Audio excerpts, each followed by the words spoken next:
You're very welcome back. Now, I've been spending the summer visiting some of Ireland's most unusual holiday accommodation. And this week, I journeyed back in time visiting a medieval ring fort in the Irish National Heritage Park. Have a look around.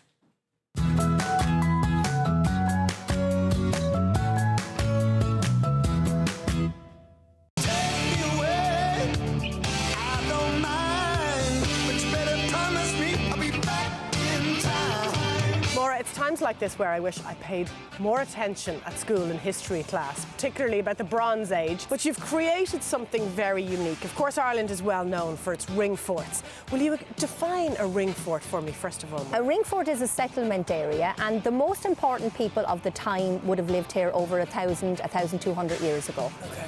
Our ring fort here has an inner and an outer palisade. It also has a big house, and when you go into the house later, you'll see that there's a curtained area which would be for the most honourable of the family to sleep in, that bedded area. We also have a dairy house just behind you and a pole-laid section. This ring fort here, we have a watchtower. Now, all ring forts wouldn't have had that, but we feel that's more of a status symbol for this ring fort. So this is a fancy one? This is very fancy at the Irish National Heritage Park. Also, there would have been a secret area, we call it the souterrain, which normally would have been located under, below floor on the big house. And that souterrain would have been an area where they would have kept their dairy products, such as butter, milk, etc. And then it would have been in use as an escape route. So if the ring fort was being raided, which did happen, cattle raids and all of that, yes, that they would have been able to escape through the souterrain and out beyond the outer palisade. Wow. A lot of the common people at the time would have been living external of the ring fort.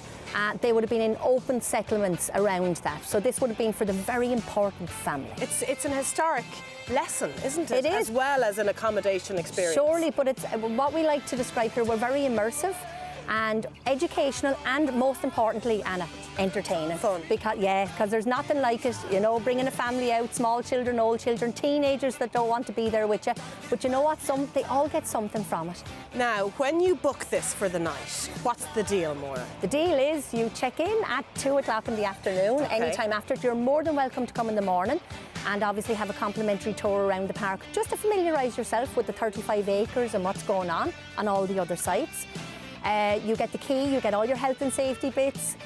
After 6:30 in the evening, when we close the park, you are the keeper of the park. And I have to say that in the nicest possible way. We put trust in everybody that actually books our ring fort to look after the park for us until we come back in and reopen up at 9:30. So you're not just booking this accommodation, you're actually you have occupying access the whole park. Yeah, from the Stone Age right up to the arrival of the Normans. You can be what you like here, I have to tell you. And the stories coming back as well from people that have stayed is amazing. Families playing charades on the stone circle at midnight, other people watching the sunset out of the Viking boat at the Viking site. It really is fantastic. So how many people can stay here, Maura? Really? Really? 6 people. Let's push it out. 6 people comfortably. But you know what we say in our line? 12 people, top and tail if you know each other. Wherever I lay my head, that's my home. Well, if you're looking for something totally different, completely unique, I think you'll have found it here. So this is the accommodation that you'll be staying in.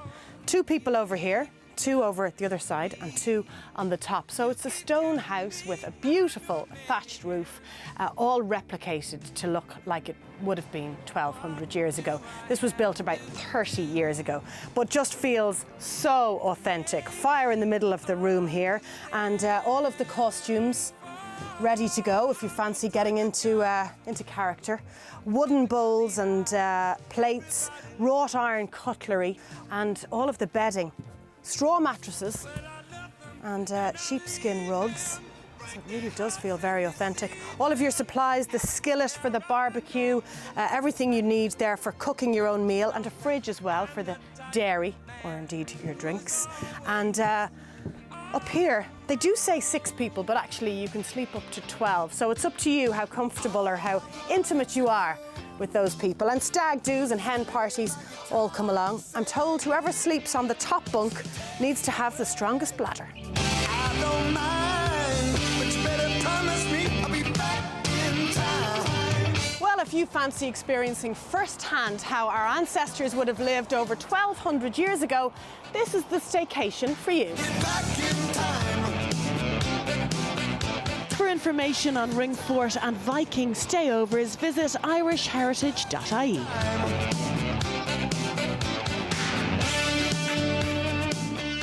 And there you have it. We did promise alternative experiences, and that's definitely something different.